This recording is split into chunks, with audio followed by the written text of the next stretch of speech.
Roba makuru rero ndamahoro twa tumaze igihe kinini tudakorana ibiganiro haciyemo ndakeka ni nigihe kirekire ntago imihanda yanyu yari iri mu rubobi iyo yaje mu rubobi nibwo muza kundeba reka da meruka handwaye nagiye mvuga ntirirashyamba kugera ndinyuramo ariko akantu wagakemuye shyamba sindi kuri nyuramo kabisa ibintu na amahoro abantu mukunde Prince Robert rero mukunde mukurikire ibigananyuzaho umunsi ku munsi ibiganiro by'ubuhamya ivuga butumwa by'umwariko dore ko nyankunda kwirebera ibiganiro by'ubuhanuzi ndetse n'inyigisho nyinshi kunda kwigisha ku ndoto yego hari abantu benshi byo kunda kumbwira ngo Robert ngira content ngo yarayinyibye bande Robert ngo wiba content ninde se nibyo content ngo ujye wiba content ngo z'ubuhanuzi Robert hari umuntu merutse kunyura ahantu numva arimo arabiganira ubwo nibyo ubwo muntu wambwiye ko Robert kwiba content ze z'ubuhanuzi yego hamwe hanure nawe hanure nagira mu bateranye nawe gaye gukorera uyu munsi natangira ikiganiro ariko tuzanye ikiganiro ku nkuru uyu munsi nkeka harimo abantu benshi bababaye urupfu rwa Karasira Aimable Professor Niga witabye Imana uyu munsi bitewe nuko ngo hari imiti y'uburwayi bwe yafashe myinshi iza kumugwa nabi bimuviramo no kwitaba Imana. Urupfu rwa Karasira by'umwihariko warwakiriye gute ku ruhande rwawe? Icyo kibazo uhereyeho koko nawe yagisubiza gute? Urubura n'abanyamakuru arigiye mutubaza kumva ikibazo wabwira umunyamakuru mugenzi wakavuga ati ibyo bintu byihore sichaka kubivuga. Impamvu nabonye kuri umuntu iyo yapfuye kandi ari umunyarwanda donc igihugu cyo cyagize ibyago. Ikindi cya kabiri bura nkanjye uzi ibintu bya spirituality. Yego. Nemera ko abanyarwanda benshi izi mpfu mubona ibibazo bagenda bahura nabyo n'isi y'umwuka ibitera. Bura mu isi y'umwuka hari impandwa ibashutse nk'umuntu nkunda kubyita ngo ni impandwa. Yego. Ibashutse nk'umuntu akagera ku rwego arenga n'umurongo igihugu cyitwa ko kirimo. Yego. Sinziri uri kunyumva neza. Aho ndagukurikiye. Kabiri rero bavuga yuko ashobora kuba yishwe n'imiti yanyweye kubera depression. Nta kindi neze nabirenze ikinabibonye nyine nk'abandi banyarwanda bose ndi inkuru urumva YouTube yose uri kujyaho na thumbnail nibyo uri kubona. Rero Imana imuhiruko ridashira. Siko tubwira abantu bose batabarutse. Niba arimbutse ategereze kuzahanwa ku munsi w'amateka. Niba yaragiye muri gereza wenda akaba yarihannye. Sava ubwo Imana izamu bugingo buhora kuko ibyo byo byambi inyuma y'urupfu natwe kimwago tuzi ikiberayo decision zifatirwayo. Yego. Urwego rw'u Rwanda rushinzwe igororero ibiro bya komiseri mukuru hari itangazo ryasohotse mu gitondo kuwa karindwi si byaro uyu munsi. Yego. Ryavuga ko urwego rw'u Rwanda rushinzwe igororero RCS rurabikira umuryango wa Aimable uzaramba Karasira witabye Imana mu bitaro bya Nyarugenge. Yajyanywe kuri ibi bitaro nyuma yo gufatwa anywa ingano irengeje igipimo cy'imiti ye y'uburwayi asanganywe cyagenwe na muganga. RCS itegereje raporo y'abaganga ku cyateye uru rupfu. Reka manze nenga abantu bari kuvuga byinshi bigiye bitandukanye kuri uru rupfu bagashaka no kwerekana ko hari ikintu uyu mugabo ashobora kuba yazize, ariko mu by'ukuri ababishinzwe cyangwa se ababifite mu nshingano mu maboko bo bavuga ko barindiriye ibipimo bya muganga ndetse n'icyo audit ya muganga iraza kuza itubwira. Ubwo rero niyo twategereza. Reka turindiriraho. Yego. Roba makuru rero. Ndamahoro. Ubwo urumva ko urupfu kanyuzemo twiyanganishe. Ni update nyine zitro abanyamakuru se tugomba gutangaza. Reka twiyanganishe umuryango muri rusange. Yego. Twiyanganishe umuryango wabuze wabo by'umwariko yaba. Abanyeshuri yigishiye muri kaminuza yamaze imyaka 20 yigisha i Butare. Abaraperi bagenzi be yari umuraperi. Yego. Ubwo abahanzi bagenzi burumva donc n'umuryango mugari. Yego. Ubwo abamukundaga bagiye bakunda ibikorwa bye n'ibindi bigiye bitandukanye bihangane. Yego. Reka nangirira ahangaha rero ninjira ahangaha uyu munsi ndi kumwe na Prince Robert mwengo mu bahungu ba Prezire cyane. Abahungu ba Prezire we. Prezire azabura icyo bura hari umuntu wanjye nawo mukuru ninde? Iyo uvuze ngo umuntu n'umuhungu w'umuntu aba yaramubyaye. Ngiye nawe mukuru aba ari inshuti ye. Twe kuri imihanda ntabwo najya kumentioninga mvuye za mvugo za bantu ba hano hanze ngo urumukomba mu cyo cyari kindi kintu. Nteme tanivugira ngo umuhungu w'uyu muntu. Ko ntabwo nabujya kubeshya buriya iyo uje kuvuga hari amagambo abanyamakuru bamwe na bamwe bakoresha ntakunda ngo njyewe ngo uriya muntu ngo ni umukomba nkweto wenda wa Robert, like Robert ni inshuti yanjye turasangira wenda sometime agize duhuriramo amateraniro. Izo terime n'ubwa mbere nyumvishe pe nkubwije ukuri y'umukomba nkweto. Erega umva nkubwira ikintu kimbaho numva ibwire n'abantu badukurikiye. Nyaba turaganira muri iki kiganiro nakubonye. Njyewe ndi umunyamakuru pe sibyo, ariko kubera ko ndi n'umuvugabutumwa bwiza hari principe ngira, kandi buriya muntu biba byiza ko agira amahame ye agendera ubuzima bwe. Ngiye nkugira principe yo kurinda ibi bikobokobo by'inyuma, ubwo n'imbere nkarinda aha nkarinda n'aha ngaha, sibyo? Nkahita ndinda aha ngaha kuko Bibiliya iravuga ngo tuharinde kurusha ibindi bintu byose birindwa. Nk'ibyo biganiro muhuriramo by'abakomba nkweto nkaba njya byumva, niyo mbonye thumbnail ndi ku scrolling, urabizi ko YouTube notification ziba ziyenze, nshobora kubona titiri nkabona na thumbnail nkahita nanariza ibirimo kugira ngo ntangize amatwi yanjye nkigendera. Nk'izo terime nazo narinzi pe nkubwije ukuri. None se kuki utumva ibiganiro by'abanyamakuru bagenzi bawe kandi by'umwihariko nawe uri umunyamakuru? Nakubwiye ko byari ibyo numva, biterwa n'ibyo nshaka kumva, kandi ibyo ni ihame ryanjye, ntabwo byose mbyumva pe. Yego. Uyu munsi rero reka ninjire mu kiganiro muri ubu buryo, ariko ngarukira aha ngaha haravugwa ibintu bigiye bitandukanye. Ni ikiganiro nabonye ku munsi w'ejo, sindi buze kumentioning iyo channel, ubwo nyirayo nabishaka azanyishyura nyamamaza kuko nabo naje kumwamamaza. Havugwa ko uwitwa Plaisir wa Zaburi nshya n'uwitwa uyu muhanuzi witwa Zawadi, abantu benshi bagiye bakunda umuvuga butumwa muri ADPR bitewe n'uburwayi bwe n'ibindi bigiye bitandukanye. Haravugwa ko ashobora kuba yaratewe inda n'uyu munyamakuru witwa Plaisir. Impamvu ngo mbivuze nuko abantu babanje kuvuga ngo Plaisir na Robert ni abantu b'inshuti cyane. As long as mukiri muri iyi si mugomba kuzanjye ko muri abarokore, ndetse muri na bamwe mu bantu bakunda kwigisha ijambo ry'Imana kuri YouTube. Kankubwire, yego, ntago Plaisir tukiri inshuti. Cyo nyishyizeho umucyo. Ntago tukiri inshuti. Yego. Ku mpamvu zanjye bwite nizi. Icyo rwose n'undi uzongera kuza kundeba akimenye. Ntago tukiri inshuti. Akizirikane. Icyo si icya mbere. Yego. Ikindi cya kabiri, umuntu ni munini. Uko agira plan de jour ze ni ubizi. Niba biri kuvugwa ko yateye uwo inda, ongeraho ngo biravugwa ko yateye inda za Wadi, aribyo bivuga kuri kubica ku ruhande kandi mutakiri inshuti. Jiti nyine ugenda gakeya ariko wamaye umwanya ngagusubiza. Kuko ushaka ko mvuga ibyo ushaka kumva. Nta kibazo, rego umukristo wa ADPR niyo mpamvu baba nshaka kutwara neza. Nta nubwo ngenda umukristo wa ADPR, nk'icyo nacyo reka ngishyireho umujyi. Yego. ADPR ni idini urukumva ricunze uburyamaze kunsezeranya. Ricunze ko mpfa ikazaza kwikorera umurambo wanjye iri ujyana kamashashi n'ahandi, ariko biba byiza mwazana wihorera.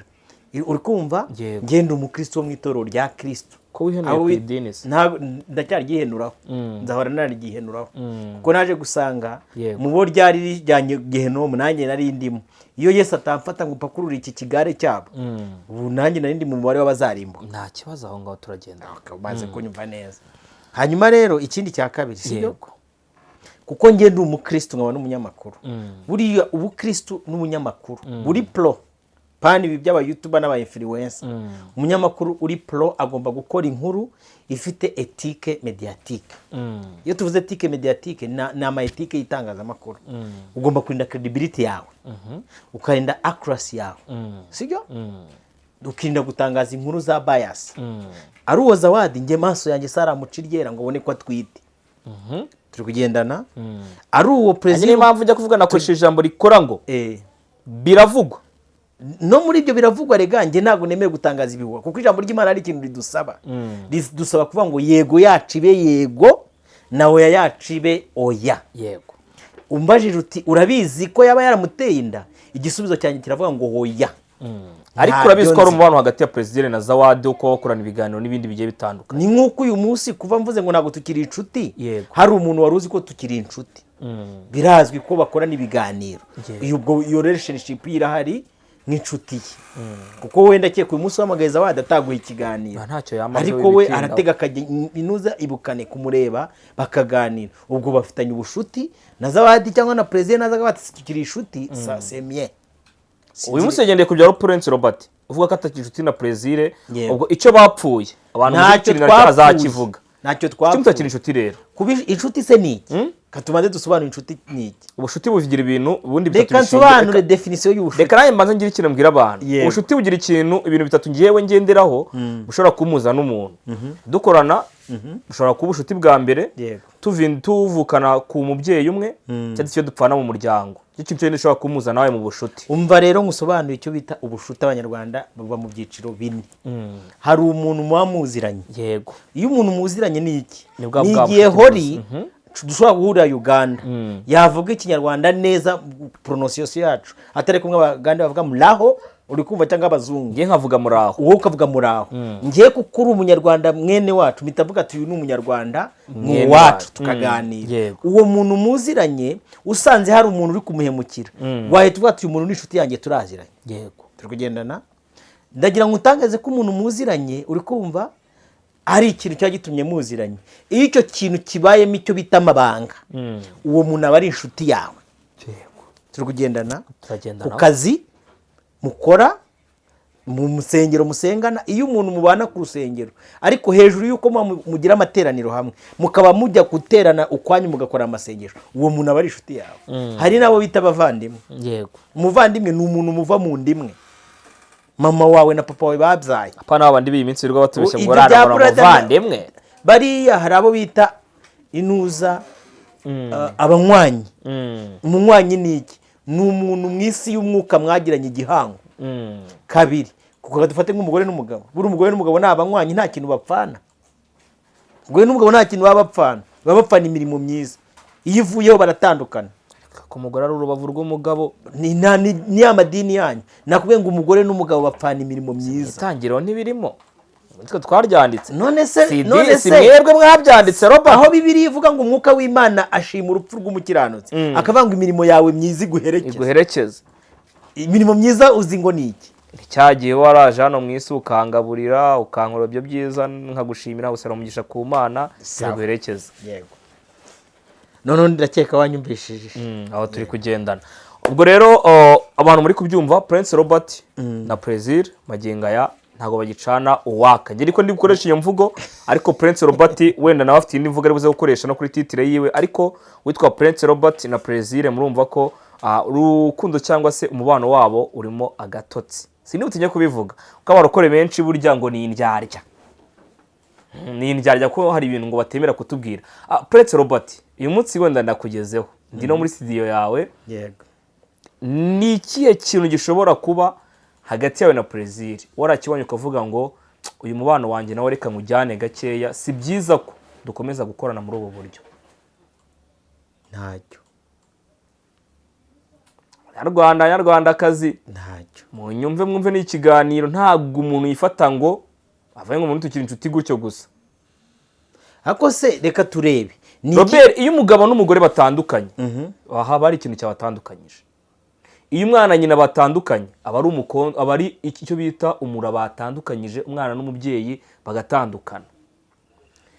Ngera rero Prince Robert ya mutwe dutandukanye. Prince Robert ishobora kuba namukoreye amakosa akavuga ati hori ntago ari fair, ntago ari umwana mwiza, turatandukanye. None se we na Plaisir ko mutavindi imwe kutari nyina kutari se ikintu we nawe na Plaisir uvuga ngo ntago tukiri inshuti mushobora kuba mwarapfuye ni iki? hasi uragishakira iki? Ngubazi uragishakira gituma n'abakunzi bawe mujya mutubwira ngo muri mu nzira ijya mu bwami bugana mu nyine ikibazo ngubashije uragishakira iki kugira ngo abantu babimenye bibamarira iki? duhura ko nawe twahamagaye ngo twahuye hashize twajya tubona mukorana ibiganiro n'ubu ngubu andi promasi yamamagara tugakorana ariko nimukiri inshuti ntabwo netse ko nabikubwiye ikindi ubaza ni iki. Rero barokore bavandimwe musengere uyu muryango wa Plaisir n'uwa Robert ngo bisa nka byatandukanye buranga abagabo yari babiri umwe ari umuryango undi ari wa kabiri urensista uri kumva ngiye nguhaye information ko tutakiri iki inshuti. Yego. hari ikindi ariko ntabwo tubwiye ikintu mwapfuye nta nibyo nzababwira niba gihari.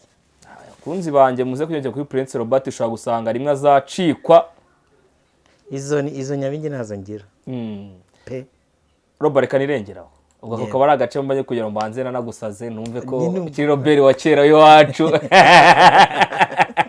abantu bamweruka Robert kuri arabe kera dera bari uwo ubundi uramubwira karagukaka nakubateko ati uri kumva ndahaguruka ako karongo ntabwo kigakoresha cyane we nsigaye nakijijwe ari mu bwami bujya mu ijuru urumva ko umuvandimwe gake gake Robert gaye gukorera karinjire mu kiganiro cyanzanye ntabwo nasangwe n'ibyo ngibyo byo bari kugira ngo mbanze mbariza abantu nubwo abantu bamwe na bamwe bambwiye ati sinzi umutwe w'utugana ndamubwira ati ndibuje kwa Robert ni Pastor Juste arambwa ati kuze kwibuka umubaze n'inshuti ya nuza ya Prezire mubaze kuri ako kantu kindi akavuga ku muvandimwe ubwo ni Juste yagutumye ntabwo yari yantumye yambwiye ngo umubarize ntabwo yambwiye ngo nanamubarize aho twe twabonye ikiganiro ari umuntu wagikoze ejo mu YouTubers anakubitaho kuri stati yiwe ntuza no kuri reka none si yakubwiye reka nanjye ngutume umu YouTuber wese uzumva ko information za Prezire azazikura kuri Robert nazo muzabona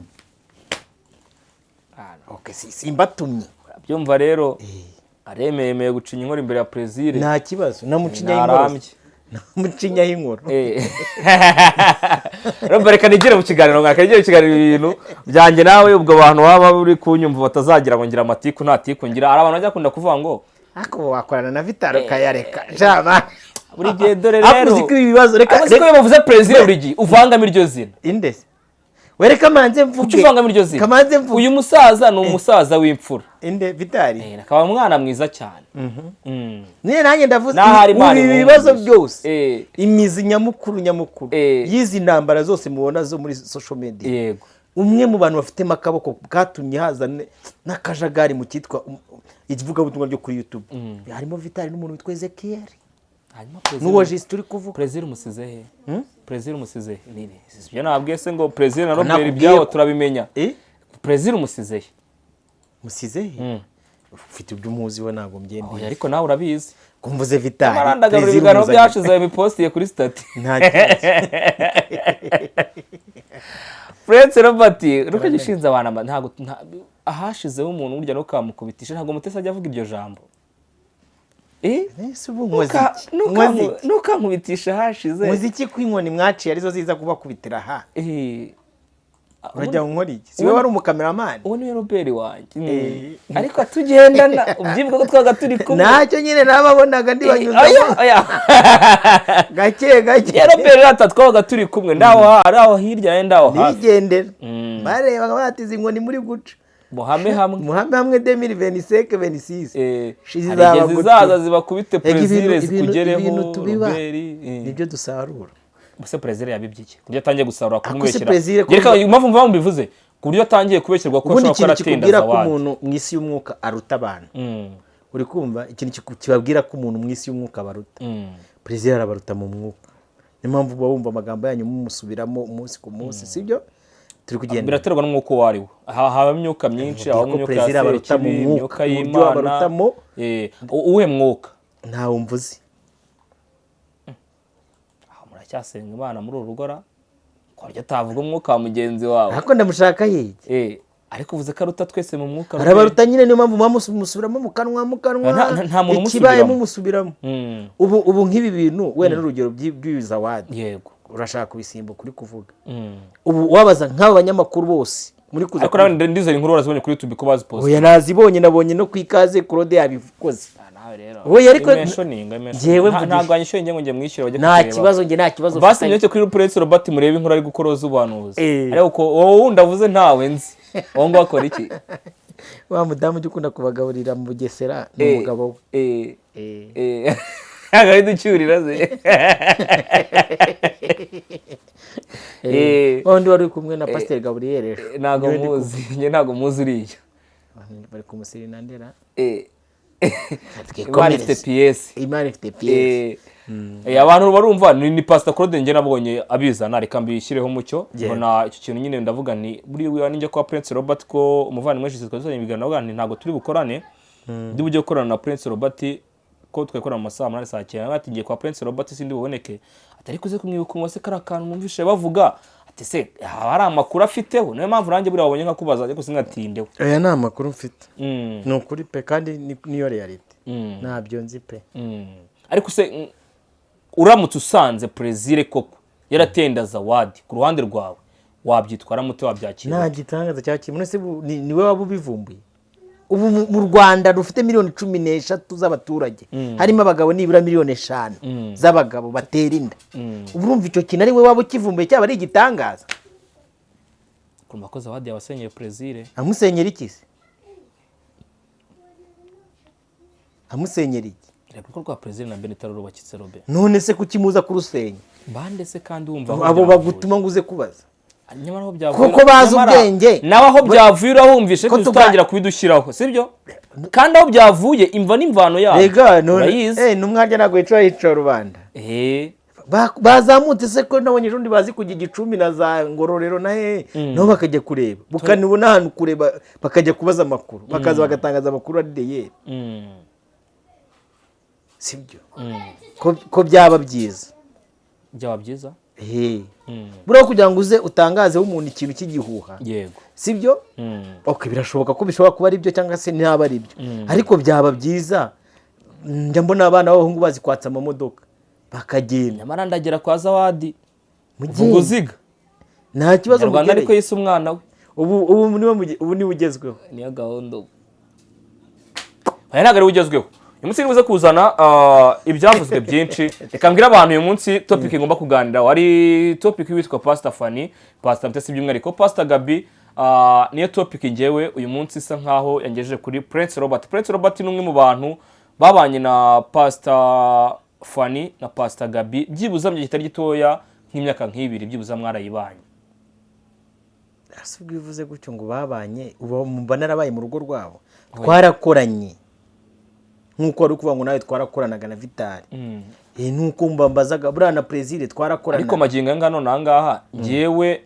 wenda ngewe n'uwitwa wenda reka wenda ntanga urugero rworoshye ngewe wenda reka ntanga urugero rworoshye Plaisir na Fanny babicaje hariya ushobora kuvuga ngo Pastor Fanny hari ikintu akunda kunywa kwako nyine mwagendanye igihe kirekire ndari ikintu ushobora kuba uzi akunda kunywa na Plaisir ushobora kuvuga ati Plaisir igihe twakoranye nta kintu ndabona nywa ariko umuhaye amazi yashobora ariko nangangiye tugenda ntago wavuga ngo ndanywa iki ni mpamvu mba nkoresheje iyo terime kwa kuguruma ngewe na Fanny kuri wowe tuba turi different yego twarakoranye uri kumva 2023 tuza gutandukana njya gukora ibyanjye nawe asigara akora ibye ubu ni Pastor Fanny sibyo umubyeyi mwiza ubu nawe ntago tukiri inshuti kugira ngo ubyumve neza oyaze ako se kuko ushaka nkubeye Pastor Fanny ntago tukiri inshuti kuko ibyo twari tuziranyemo twakoranaga ntitugikorana duhuzwa n'akazi nibyo nakubwiye sibyo yego uyu munsi ari ijambo ryavuzwe kuri social media uza no kurigaruka kundi kinini n'abantu ni rimwe mu magambo ashobora kuba yarababaje bamwe mu bantu bakurikira social media ari n'ibyo ashaka kuza kugarukaho cyane kurenza andi magambo yose twumvishe muri iyi minsi reka nanze gukoresha iri jambo mbere na mbere ryavuze riti bari kukurenga iminota tumaze ngo turi mu kiganiro nk'iki kiganiro ntiyakubaho baragihagurukamo uzi kumara iminota 30 nani vuga ko mukoze mu kiganiro mabukwe aranyubaha aransura ntimwamubonye gifite yamaye mu bukwe bwanjye ananyubashye uyu mupasiteri unyirirwa inyuma birirwa avugira abagabo undi mugabo nashatse yitwa Rugana Intwari John yego uyu munsi ari mu gihugu cy'u Rwanda Rugana yaragarutse Rugana ba mu Rwanda bavuga ko bahanze wamwiciye mu Buganda ase muravuga gutya mwebwe cyagiye twaganiraga mutari kumva kuko turi kubariza abanyarwanda oya basubirize ko twaganiriye wumva sibyo abandi unshinja kireka niba harimo papa wawe harimo na nyokorome harimo na so wanyu kandi nabwo waba umbeshyeye ubibaze mama wawe ntawe nahuriye na so ku buryo ujya kunwerera abagabo 1000 n'abagore baza kurira urumva Fanny rwose n'ubwa mbere umwaka wa mbere wa kabiri wa gatatu ufite ibibazo by'iwanyu aho uvuka bakuru bawe barumuna bawe uzi ko mubayeho uzi ibibazo by'iwanyu nabyo urabirenga ukaza kwirirwa inyuma ya Mutesi wavuye mu mwanda kuri umupasiteri ukaza kubwiriza uburyo abantu batatandukana niba ndi mu bibasi ngwino tubwire uburyo ubwo bibwavaho ubure no kusabira umugisha ngaho nicaye nubake uri gukwirakwiza ko ngo harya ngo natandukanye nani natandukanye n'abagabo ngo na Ferdinand harya ngo nawe ngo twananira ngo uva ko umugabo muherukana n'umugabo muherukana we byanze ibyo bireke tureke no gukomeza kumufasha gukwirakwiza uwo mwanda we ngayo ngo reka mera hangaha none hangaha ubwo abantu babyumva we niwe hori ninjiye mu kiganiro Prince Robert iyo bavuze ngo Pastor Mutesi ni umupasiteri ku ruhande rwawe ubyakira ute ariko si ubwo wamanje kumbaza ijambo umwanda basi ibyo by'abapasiteri ukabyora ko wakihanganye ko ndarigarukaho ko ntari umupasiteri wakihanganye ko ndari kubaza numva iyo myanda yabo yego kugira ngo ubyumve neza ariko iyo bataziye titire bakavuga ngo Pastor Mutesi nyine nicyo kintu numva pasiteri purisi umwanda mubona ahangaha ku mbuga nkoranyambaga yego Pastor Mutesi yakoresheje ijambo rikomeye ku bw'umubyeyi Pastor Fanny aramubwira ngo agende abaze nyina genda kumva muteze amatwi nibaza ahangaha umupasiteri cyangwa se umuvugabutumwa nka Pastor Mutesi wenda abantu bakwiriye kuba bashobora kuba bazi ahashize mu bikorwa byiza yakoraga wenda muri iryo vugabutumwa ryiwe n'ibindi bigiye bitandukanye rero akwiriye kuza kuri social media akafata ikintu nk'iki ngiki cyo kuvuga ku mubyeyi akagaruka akabwira Fanny ijambo nk'iri najyaga numva bavuga ngo nta veni ngo nta tarani sibyo abo bombi bivuze ariko ni ababyeyi yego kandi rero iyo bageze ahantu hakuzi hari ikintu ngenda nicara nkareba nkateke kera tukiri abana hari ukuntu twajaga ducira ku dupapuro tugacira cyangwa ku kababi n'undi agacira ubundi akajya ahereza undi ngo muhome kugira ngo bagire gute barwane hari ikintu njya nibaza nk'iyo umuntu w'umubyeyi nka Mutesi ugiye gushyingira nk'umuntu nka Pastor Fanny ugiye gushyingira umwana nka Hori cyangwa Damuru cyangwa Rubati cyangwa se Nepo batazi gutandukanya icyatsi n'uruhu baterura agapapuro bagateranya bati ni mugire barangiza bikajya ku rwego byatama bitwa ngo ni abapasiteri mu isi y'umwuka ntabwo babona ko izo ari imbaraga ziri gutuma ari abantu batari kuvuga urukumva ahubwo ari ikiri kubavugiramo ibaze kugera ahantu umwana w'imyaka 20 ashuka umubyeyi wambaye kora nka pasiteri akavuga ngo vuga ibi ngibi nawe agahita avuga njye rero nka Robert yumbaje ngo ubibone ute ntabwo mbona ari Mutesi uri kuvuga cyangwa Pastor Fanny mbona ko hari urundi rugamba ruri kuvugira inyuma nk'umuntu wasomye ijambo ry'Imana yego sibyo iyo mbona byatangiye kugera ku rwego bishobora gutuma na Pastor Gabriel akaraba akaza kuri kamera hari izindi mbaraga ziba zishima y'ibyo bintu kubazi kurwana intambara y'umwuka rero uri kumva Hori baricara bagakubita bundi njyambwira abantu ngo imbaraga zihishe mu gikorwa nizo zikomeye kuruta igikorwa abantu bakoze ntago ikintu gikomeye ari uko Pastor Mutesi yatukaniye kuri kamera igikomeye ni icyamuteye gutuka ntago ikintu gikomeye ari uko Pastor Fanny yashubije Pastor Mutesi igikomeye ni icyatumye aza kumusubiza nicyo gifite imbaraga kandi icyo nicyo gituma uyu munsi hora ataza kundeba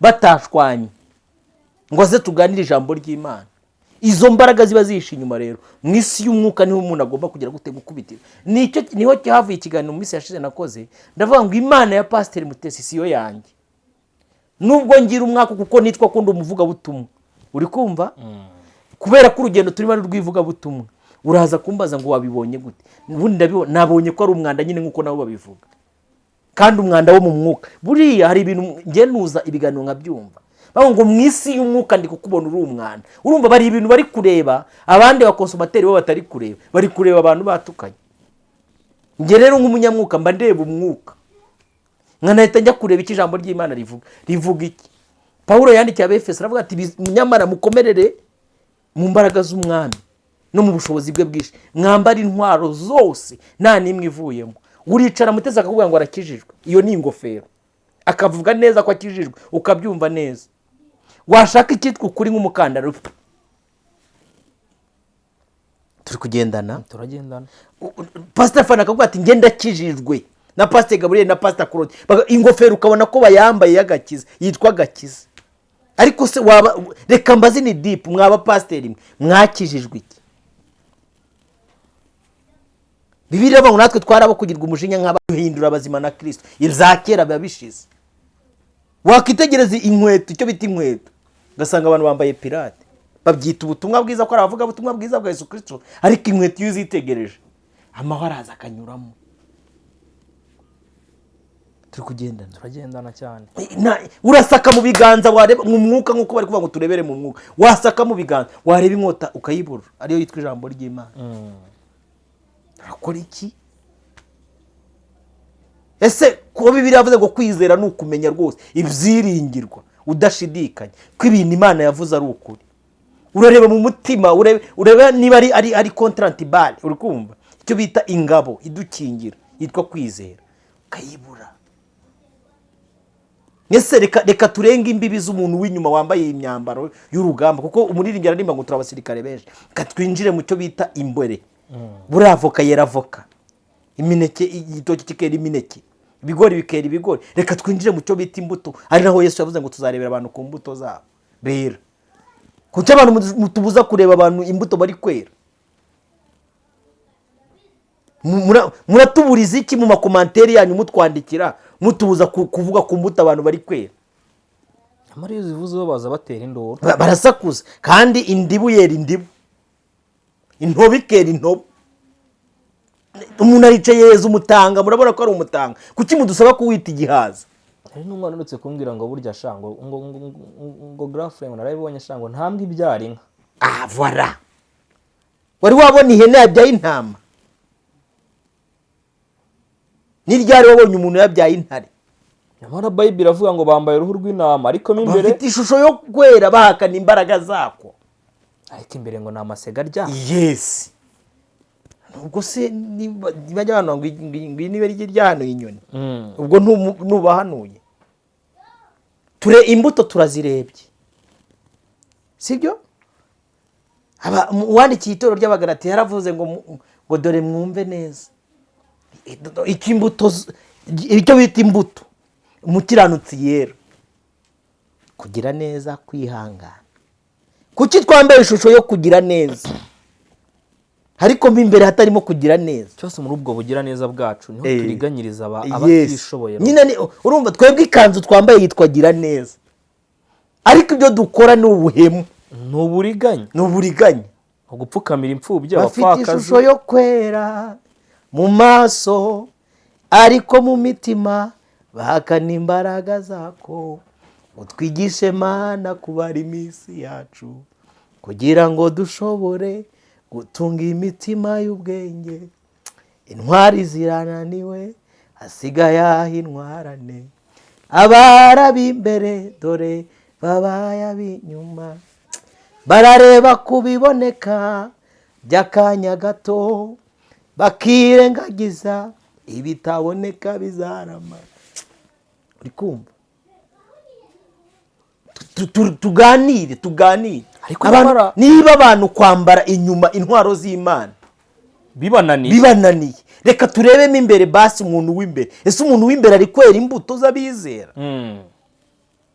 Nyamara benshi basigaye bitwaza ukajya kukumva ngo ahari ngo ukumva nk'umuntu aragiye nk'ahantu agiye nko mu gikorwa cyagiye nkwenda nko gusenga n'ikindi kintu ngo ahari ngo kurira kwararira umuntu ngo bwa kimundu zikaba ukibaza impundu ziravuga nawe ubwawe kwa wa mukene cyangwa kwa mupfakazi ugiyeho uhasize umuborogo n'amarira ziravugira he? Reka tuganire, sibyo? Bibiliya ivuga icyo bita umurimo w'Imana, ikavuga n'imirimo myiza. Bibiliya iravuga ngo umurimo w'Imana ni ukwizera uw'Imana yatumye. Icyo ni icyambere. Kabiri, imirimo myiza ni iyi, ni ugufasha ipfubyi, abapfakazi, abakene n'abasuke mu mibabaro yabo. Urabikoze yego. Ese Bibiliya yibivuga iti iyo ubikoze? Iravuga ngo iki kiganza cy'iburyo cyitwa Prince Robert nikibikora, ikitwa zamuka nikikabimenya. Ariko none akazi n'indi jambo rivuga ngo urabikora nkakwihorera ukagira ngo mpanye nawe, ariko igihe kimwe nzabisohoza byose ku mugaragaro hatavuyemo na kimwe. Ngaho nguko naho ngaho rero bita nkomereza ikiganiro. Ariko aho ngaho urafashijwe se basi Imana igumugisha kunyemereye nakagaye nkakanyuzamo tukanyuzanyijemo. Yego. Robe, ariko ari ikintu kimwe mba ndibaza hagati y'abo babyeyi bombi, umwe ni umupasiteri undi ni umupasiteri n'abavuga butumwa bombi. Ariko maginga ya umwe aravuga ati ntabwo ukiri pasiteri, undi ati nawe ntukiri pasiteri. Ni bya bindi by'abakire n'abakene. Ntamye nkubwira. Buriya abakire babwira abakene ngo muraturoga. Iyi nambara ya Fani na Mutesi, sibyo? Manzi ntega amatwi. Yego. Abakire babwira abakene ngo muraturoga. Abakene nabo batariko nubwo muvuga ko tubaroga, namwe mu gikuzimu. Ati niho mukura amafaranga. Rero nakubwiye akantu nuko utakumvishije. Nta telefone bagira se? Barazigira. Bazice se bagahamagarana. Ariko mu by'ukuri witwa Pastor Fani yakoresheje ijambo rikomeye aravuga ngo bajya muri historique ya MTN. Uyu mugore sindavugana nawe n'ubu na buzima. bavuganye se haraburiye kubapfa ubusa nka beef. Ubu wahamagara Pasiteri Mutesi agahamagara na Pasiteri Fana akababaza ngo murapfa iki, na buri wese yakubwira ngo ntago nta kintu dupfa.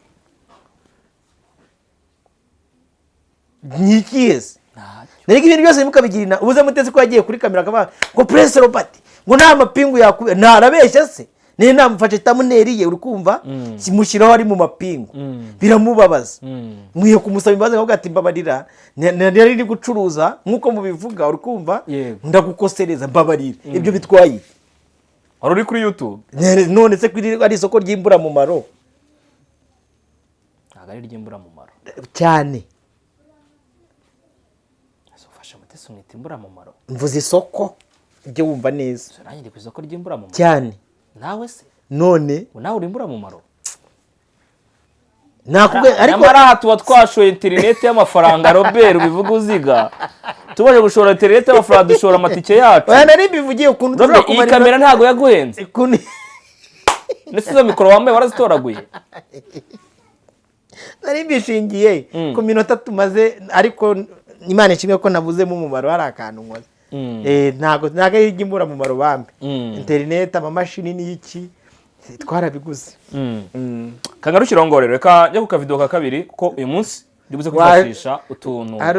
Umwana wanjye w'imfura yajyaga abona mama waje yavuye nko kurepeta kwa kundi umwana we amaze kugera mu myaka 2 n'igice ngo mama ngo wari wagiye ngo ndakonka sha none nawe ushobora kuba waje ugati ndakubaza.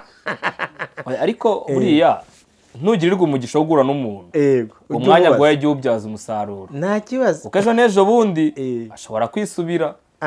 Reka mperangare yego nyuma y'ibyo byose y'ibyavuzwe n'ibyagize gute.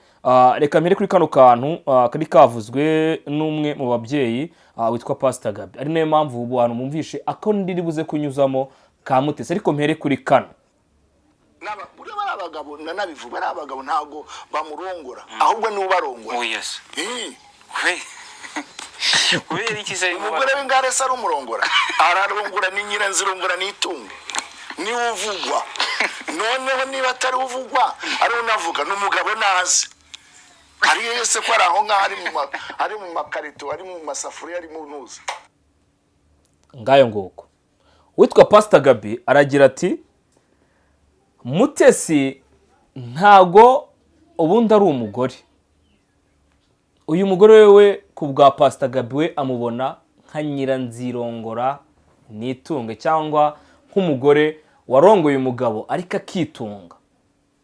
Ari n'undi wiste nibaza birashoboka ko uwitwa Pastor Mutesi ashobora kuba nubwo yakoze ubukwe ari umwe mu bantu bashaka kuba bararongoye cyangwa se barakoze ubukwe kubw'umugabo we kugira akunde yitunge, cyangwa ngaha Pastor Gaby ijambo yakoresheje ryatewe n'uburakari. Umupira ndawugutera mboye dueli yabo baraziranya rega. Sinabonye no ku rugendo Mutesi avuga ati hari ahantu yaje turamwirukana ndahagaruka sijyo. Rero nakubwiye ngo n'ubu ndacyabisubiramo.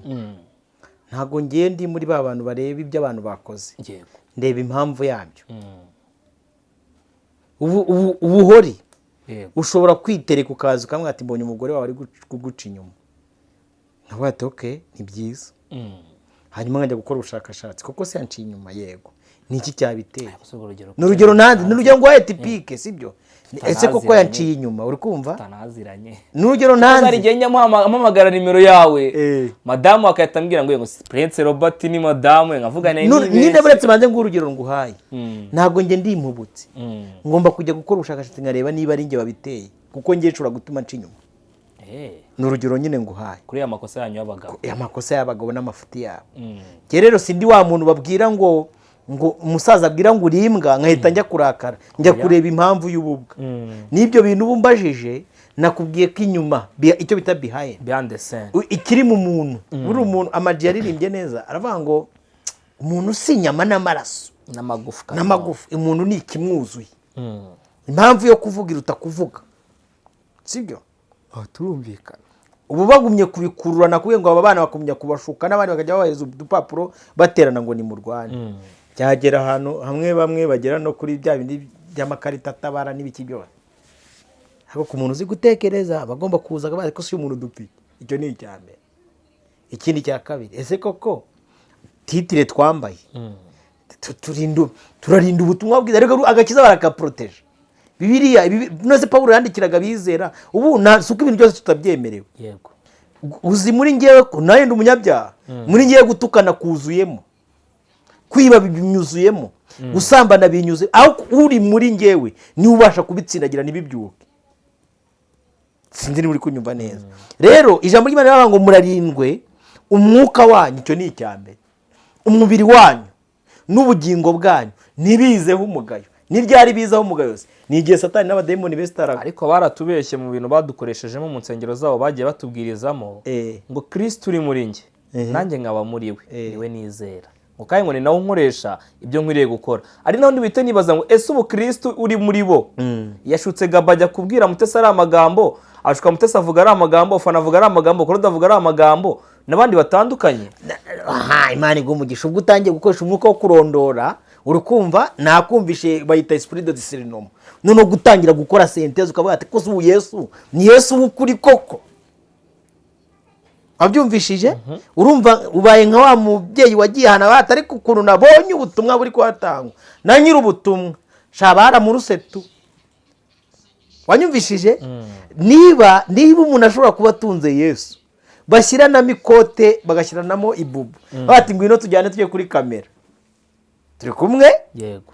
tujye gutukana tujye gusubizanya ntago ari Yesu ngenzi ntago ari Yesu nizera ni ukuri kw'Imana. Ubundi kugira ngo umuntu umenye Yesu ntago umumenyera kuko yibombaritse umumenya yavuze wowe nibyo Yesu yavuze nko mw'abafarisayo mwabiryarya ikintu kijya mu nda ntago cyica ahubwo ikivamo nicyo kigira gute icyo kirangiza. Buri ibiryo abantu baba bariye n'ibindi byose binjize mu bitima yabo nta kibazo bafite. Ibyo abantu bavuga nibyo byerekana abo bari bo. Cyo twiha agakiza kabo. Kaseseka umutima kagera ku munwa.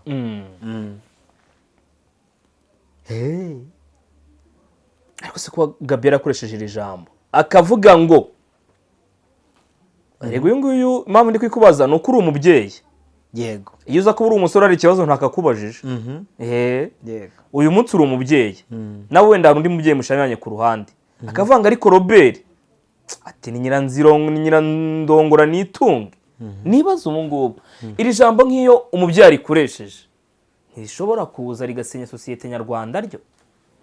Ibyo byo gusenya sosiyete nyarwanda bisenya iki si ibyo bitubise n'ibihita ariko kuki mudakora sente zizi nkorega zo ku mihanda ni nk'umuriro w'amashara. Muri munsi byafashe indi ntera byayifata ni nk'umuriro w'amashara. Ubu mu gitondo ntiyabyuka yiteretse undi akazana indi nkuru mukibyibuka. Iyi nkuru ntabwo iri busaze Robi idasaza se ubwa mbere Mutesi aneye ku muhanda bagaheba urugendo rugakomeza ati nsubiremo n'ubwa mbere aneye ku muhanda abantu bagaheha bagakomeza. Ega aya mafaranga n'izi monetization ni umuzi w'ibi byose.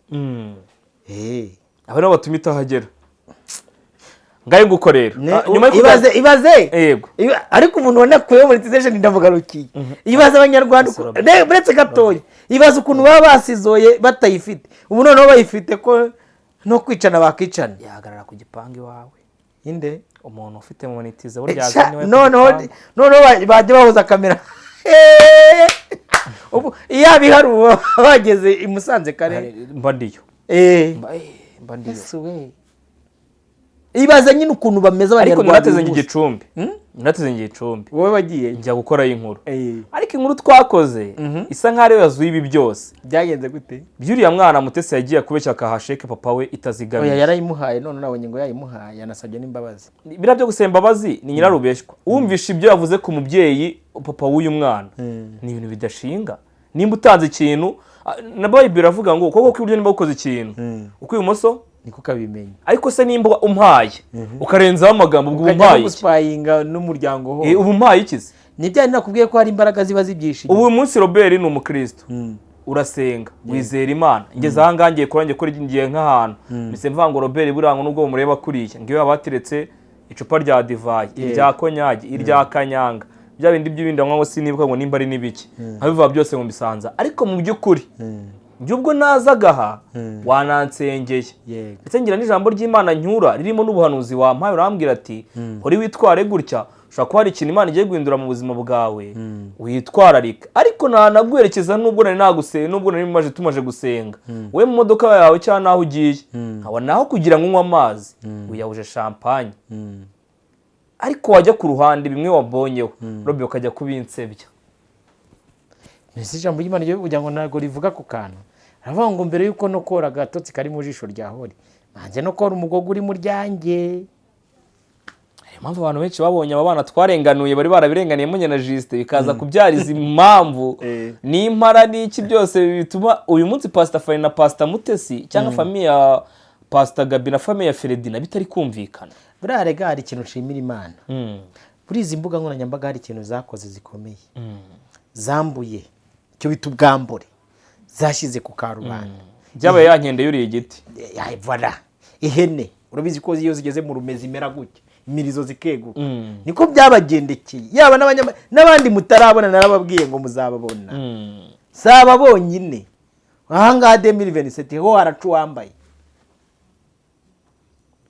aba muri kubona ni imbuzi n'ubuhanuzi 2027 ho haracu wambaye hari amabanga rwihishwa anuka ahishwe n'abitwa abakozi b'Imana mugiye kuzabona ku mugaragaro yego gihana guhera mu kwezi kwa kabiri kwa 2027 muzatanya kubona icyo bita shene y'amabanga nuka y'abitwa abakozi b'Imana ntabwo itorero rizajya gutaha amaratu yabonye kare icyo gihe kitaragera ndakubwiye ngo ayo mubona ni makeya ngiye kubona n'andi adasanzwe reka nikomereze nze gusoreza kuri iyi audio abantu benshi bumvisha bagacika ururondogoro abandi bakarakara bamwe banavuze bati nyamara aho kugira ngo uyu yitwa umubyeyi wanjye nabaho ndi imfubyi maye ubona bafite dayimoni umubyeyi ikibazo mu musengera ari Pastor Mutesi akoresheje ijambo nyine bisa nkaho byatunguye abantu benshi abandi batusha ku mutima ako mu by'ukuri twabonye ikiganiro avuga ko yatanze sheke y'abari abana ndetse n'ibya papa uriya mwana arabivuga turavuga ati nta kibazo ubwo atanze sheke Imana ishimwe ku batanze amafaranga y'abandi Uwiteka aguha umugisha ariko yahise agaruka aho kugira ngo aceceke ahubwo yongera cya gikomere bari bamuziho arongera gikoramo sha kiyese kandi ariko rero hari n'igihe nababwiza ukuri ni mu arababwira ati nasize umwanda ahantu mwawuvuye mu mukanga urumva ikibazo ari Robe reka tuganire oya ejo ni yavuze ati umwanda wanjye mwawuvuye tuganire uku ni ukuri uyu ni umwanda asize ahera witeretse umugore ngewe reka mbabwire sinshaka gusubizanya na Gabi niba mushaka Gabi ashaka ko dusubizanya akaba ashaka ko tuvugana araza muri shike aho nkorera yinjira ikorodoro aho dukorera mwambike iribaya mwambike sujipe n'akenda k'imbere k'abagore kariso n'ibinashoboka muhe na pade kotegisi mushyirireho natubere atege n'igitambaro tunamumakiye ubundi bavugane abagabo bamuherekeze tumuherekeje neza mwese mu ruhando rw'abagore mumukore buraydo show mumuduhereze tumwakire mu cyiciro cy'abagore rero mbabwira ikintu mpfa na Gabi Robe wenda sinzi nimba wumiwe akeje wundi narabahanuriye ndagana igihe kirageze umuntu uzajya uvuga Mutesi ari uzajya useba umva ko yemeye kumwambika padi igihe kirageze kamwambika surujipe kandi kirasohoye kamwambika sutiye kamuhereza agakariso mu k'abagore nubwo ntazi ngo ikariso y'abagore n'iz'abagabo ko nabonye dusigaye twambara bimwe bitandukaniye abagore muri iyi minsi tugezemo nabo babaye abagabo impamvu na Pastor Gabi yavuze ngo uyu mugore ni ngo nimba ari nyirarinde harya banyira nzarongora nitunge urumva baracyasubizanya umwe aragira umugore umugabo yego undi nawe akagira umugabo umugore n'isi muragira ngo dukore iki murumva izo mvugo aribo bari kuzivuga ndacyabisubiramo yego reka nababwiye ako kuki mutajya mukurikira ubuhanuzi mba nabwiye ngo 2025 na 6 muzabona abadayimoni bambara imibiri y'abantu iki kintu nakivuze muri ku cyuma ndaga ngo muzajya mubona ibintu mwikange niba ari abantu babikoze sibyo biducanga kumbi ni abadayimoni batiye imibiri y'abantu barayambara ntabwo bavuga ngo repasiteri dojuduwe ubuzanye Pawulo ukamuhagarika hano ukazana na Petero na Stefano bateye amabuye ugahagarika na pasiteri Gabi na pasiteri Mutesi na pasiteri Fani na pasiteri Korode na pasiteri Jisi ukabahagarika ukavuga ngo shyiramo komparezo mwe mwize mugabo nimushyiremo komparezo ya Egari na Biruta na Biruta aha Juste yabatsinda kansubiremo uzuye ko yabatsinda nuko we mu byo yazanye yarwanyije ikinyoma kandi nanga abo yarwaniriye bahawe ukuri kwabo sheke y'amafaranga bari bararyojwe cyabara barambo byabagezeho. Reka mbisubiremo uyu munsi ufashe umuntu witwa Petero wisinziriye ugafata umuntu witwa Pawulo wisinziriye ugafata umuntu witwa Yakobo ugafata umuntu witwa Stefano bateye amabuye ugiye buretse gato urugero rwiharwariza kayo uriye mu giti ugahamagara Zakayo utagaragaraga uriye mu giti ukabahamagara kagati ni muze mu gushyiremo icyitwa komparezo muturebera abapasiteri b'uyu munsi nabo mu gihe cyanyu barira harya Imana yavuga ngo nimwururuke barira ko rero ko turi kureba abapasiteri ubwo abo bayobora soza ikiganiro ntabwo ndasoza ubifate n'ibindi akantu nsigaranye akantu kamwe Roba ariko ndagira ngo nkwibarize byari bikwiye ko Pastor Mutesi nk'umubyeyi wubatse ufite abakobwa ndetse na Pastor Fani ufite abahungu ndetse n'abakobwa ejo umwe ashobora kuba ba mwana bashaka kuba ba mwana bari bakwiriye kuza kuri social media mwakambika umuryango wundi ubusa undi akaza akambika umugabo wundi kotex undi akivuga amagambo nk'aya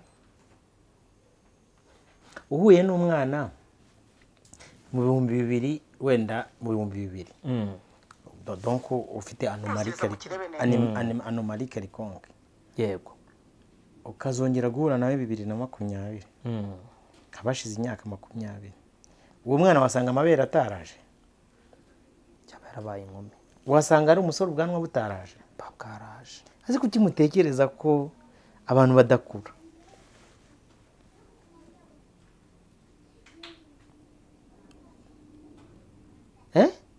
kuki mutekereza ko abantu badakura narakubwiye ubwo we ntabwo ndabikubwira reka mbibwire abantu bo kuri zamuka yanyu ireme ry'ikitwa ubukristo hano mu Rwanda yacu yanyu kuri zamuka yacu yawe yanjye nawe na Brigitte n'abandi ongeraho ngo zamuka yacu zamuka yanyu yacu yanjye nawe muri twe tuyiriho nge nawe none okay turiho none ahangaha ireme ry'uburezi rirapfuye kandi abo ryapfiriyeho barakura uyu munsi turi kubabona batamirije ingori n'ububyeyi nk'ukuri kubimbaza n'imvi n'ibindi byose uragira ngo dukore iki iyi generasiyo bayita iya nyuma mwana bayita Z nta yindi dutegereje byo biranagoye ngayo nguko rero abantu bihangane nyine no video ya nyuma nari buze kudusoreza ikiganiro cy'uyu munsi ngewe na Robert ibyo uri budusoreze ikiganiro ariko mbere ko tuzi ikiganiro cyangwa ngera kuri iyi audio isa nk'ari ya nyuma nayo irimo ubutumwa buremereye ndi kwibaza hagataka ni ryari tuzemera ko igihe kigeze ngo ibyo abantu baduhishe Imana ibishyire ku karubanda ni igihe nyine izabikora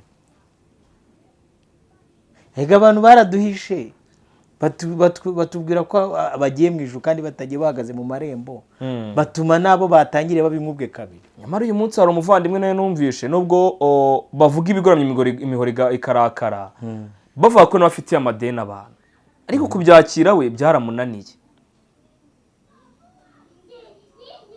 yego hari n'icyo kintu mba nibaze Robert kuki uyu munsi ushobora kuba uri umwana wo kwa pasiteri cyangwa se ukaba wenda reka mvuge ko ufite imirimo wenda ukora mu itoro cyangwa mu idini ariko kugira ngo wezwe cyangwa ube wejejwe bigasa nk'aho bikunaniye reka nkusubize nahuranije gukizwa nabi bitera umwaku Joel ramuka wumve pe gukizwa nabi bitera umwaku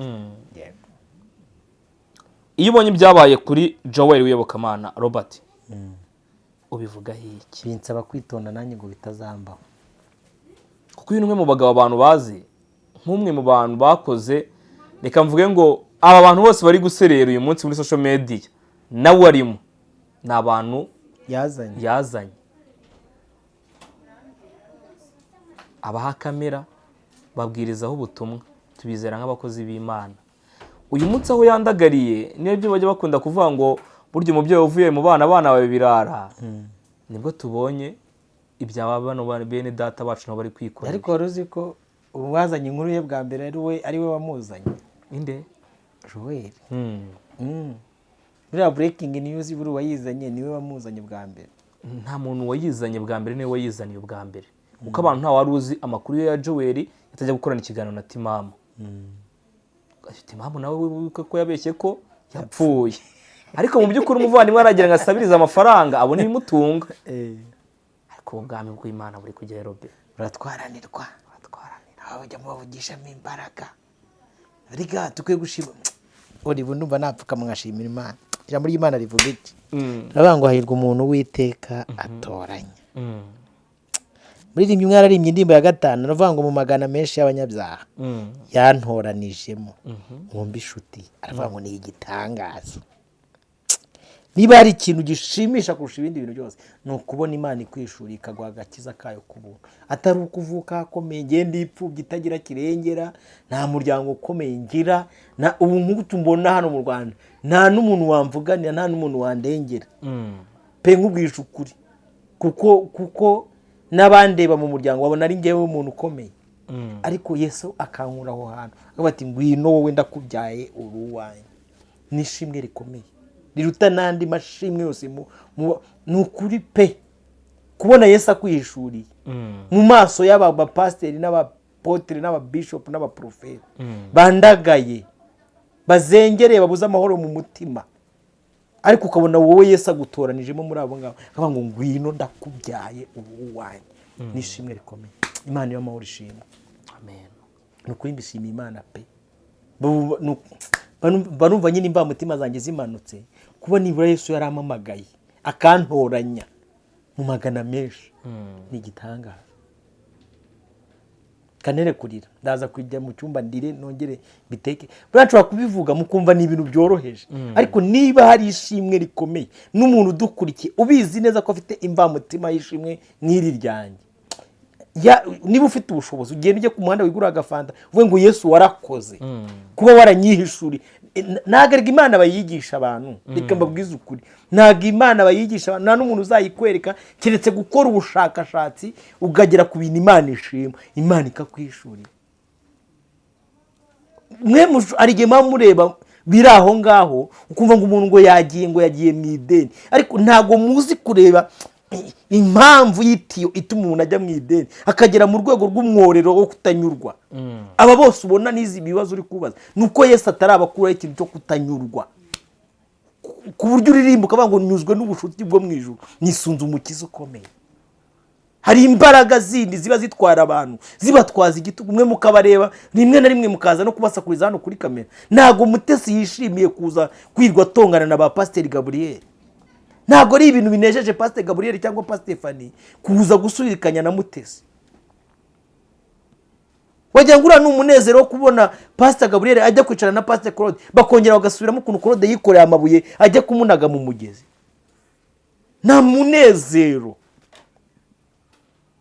Ariko gusanga Imana niba hari ikintu kiryo, reka mbwira abantu bankurikiye bazi ko bafite ibanga rya, reka nkoresha iryo banga muri bo bagendanira ibanga. Uwanditse yaravuze ngo twebwe turusha icy'abandi, aravuga ngo tubarusha muri byose kuko tubitse ibyasezeranijwe.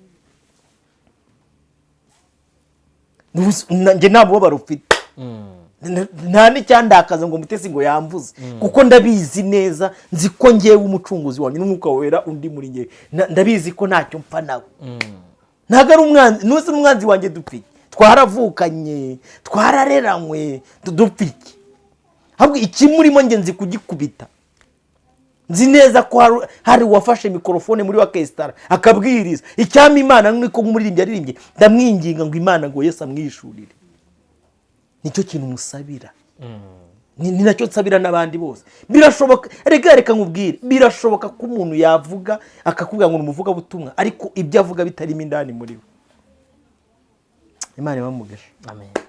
Rebeka dusoreze kuri kano kantu ariko mbwire abantu bose hari abantu bajya babona ibiganiro bya Joel cyangwa se ibiganiro wenda bya Timamu twagiye dukora hari abantu bari bazi ko Timamu yitabye Imana Timamu arahari kuko nabonye yaragaruwe na Joel kuri kamera by'umwihariko nubwo hari kuvugwa byinshi kuri Joel ibijyanye n'amadeni n'ibyo bitandukanye hari umuntu ushobora gufasha Joel akaba yava mu ideni bitewe n'uko wenda ari byo yagiye yubaka mu murimo cyangwa ibyo yagiye akora ariko hari n'abantu bashobora kuvuga ati Joel bitewe n'uburyo yitwaye ni Imana iri kumuhana nabwo birashoboka.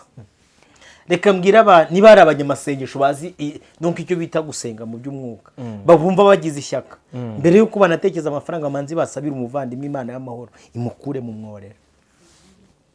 Kandi reka mbabwira abantu ngiye kuvuga ikintu Joel ngo Joel hori ngiye kuvuga ikintu gikomeye buriya nubona umuntu yageze hanze hari ikintu cyaturutse runaka nibura at least cya kintu kijya guturika apart ya 5 years ago kubazi gusoma isi y'umwuka ikintu giturika ku muntu 2020 ubusure ikintu Robert nakora kikazatuma Imana itangira guturitsa ibintu byanjye byazanye guturika 2030 nurebe Timamu ngo ari kuvuga ngo yapfuye uri kumva kuba muzi 2018 ni ngiye muza ahantu umunsi umwe twajyanye mu rusengero tugiye kuririmba nari umuhanzi icyo gihe habereye akantu kameze nk'aka ngaka hakibyo bintu Imana irabikora irabihorera abantu bakajyanga Imana ihwanye na akibaze kugera ku rwego ubwira abantu ngo napfuye ukanibika gukana ufata telefone abantu guhamagara nimba arabonye windi biganiro twakoze Timamu urabizi ko aho abantu bashatse kuvugisha bakavuga ngo Timamu ari muri situation itameze neza ntari bubashe no kwitaba ijambo bakaritangaza kuri kamera asundi abantu baruhiri ku mwana w'umuntu ameze nk'uburabo buraba mu gitondo bugahunguka ubu uyu wahoze umbaza ngo niba ari professor niga ushobora kugenda ugasanga ibikote bye byari byuzuye ibidolari. Did you eat? Barabiriye tube clear mujye muvuga ukuri ntago kwica umutumirano uri kumva Bibiri ivuga ku mwana w'umwe none ivuga abanyabyaha bo ibavuga ikintu kibi iravuga ngo barashisha bakagara nk'igiti cy'inganzamarumbo ngo ariko bayenga mu mwanya muto nibe n'abakiranutse. Do you understand? Kirageza rega ngo tubwire n'abantu nani bajya kunya no muri iyi mihanda nkuko mubivuga kuko ariho dukorera umurimo w'Imana bamanze buze na kabiri banatekereza bagati imyanda tugiye gushyiraho ni bande barayihakura kandi weka abantu Timamu bajya mfata nk'umukozi w'Imana rega ni nyinshi Imana se muzi ko ari imwe rega ari Imana yo mwijwe akaba ni Imana Satani rero nta muntu n'umwe ujya wemera ko akorera Imana Satani bose bavuga ko ari Imana bakorera ariko bura wabandikisha cyangwa se ibyo bakora nibwo wajya umenya Imana bakorera niba ari Imana ntoya cyangwa ari Imana nini ukamenya bari katwerekana uyu nguyu wawe twite twitahira Nuziriza mu kirebe neza ikindi kukibwira nago ndi kukibwira abashaka gucuruza ndi kukibwira abantu bashobora kutwunga ikibazo cyabaye rero cyangiye hagati yanjye na Gabi iki kibazo nashatse kukigana n'uyu muryango uranyangira nabasabye ko duhora ngo twicare baranyangira nabasabye ko tubikemura nk'abakozi Imana baranyangira none aho kugira ngo mujye muhora mubona saga za Mutesi na Fani na Gabi reka uyu munsi nuziriza mu kirebe neza ikindi kukibwira nago ndi kukibwira abashaka gucuruza ndi kukibwira abantu bashobora kutwunga ikibazo cyabaye rero cyangiye hagati yanjye na Gabi iki kibazo nashatse kukigana n'uyu muryango uranyangira nabasabye ko duhora ngo twicare baranyangira nabasabye ko tubikemura nk'abakozi Imana baranyangira none aho kugira ngo mujye muhora mubona saga za Mutesi na Fani na Gabi reka uyu munsi mbishyireho umucyo icyo gihe nari mfite ubukwe ariko bataraza gusaba irembo umuntu wagomba kuza gusaba irembo sibyo reka nkubwire impamvu biri kuri cano yitwa Urugendo bagiye kubirebayo sibyo reka mvuga akantu kamwe Pastor Mutesi niba rwose ubyemera ko nubwo ndabizi ko mu bijyanye n'imyaka baranduta yego no mu bijyanye n'ayo matitire baranduta niba ubyemera unyemereye we na famille ya Pasteur Fani na Pasteur Gabriel nshingiye ku bwenge Imana yampaye ndabizi ko mbubarusha pe sindi kubyihana uri kumva uzanshake mbunge nzabikora. urakoze nawe turaje ikiganiro cy'uyu munsi narihori nk'ibisanzwe mbashimire mbabwire ngo ibiganiro byanjye ni aka niba bikuye ku mutima koko nk'uko abivuze avuze ati sindi kubwira abacuruzi ndabizi ko Pasiteri Fana atabyanga azanyemerere mbavugishe bombi mbahuze kandi nigeze gushaka kubikora 2023 ndumva iki kintu nakimuganije ndi kumwe n'uwitwa Emi ni Emi uno Emi niba ari nyawe niba ari iki Emi uyu Emi wakoraga ku isibo twagiye kureba Pasiteri Mutesi ndavuga ko waretse iyi famiye yanyu nkabunga niba yumva rero abikeneye koko nabikora ngewe ubwanjye ndabyemereye kuri kamera. Yego Imana ibamugisha. ndagushimiye.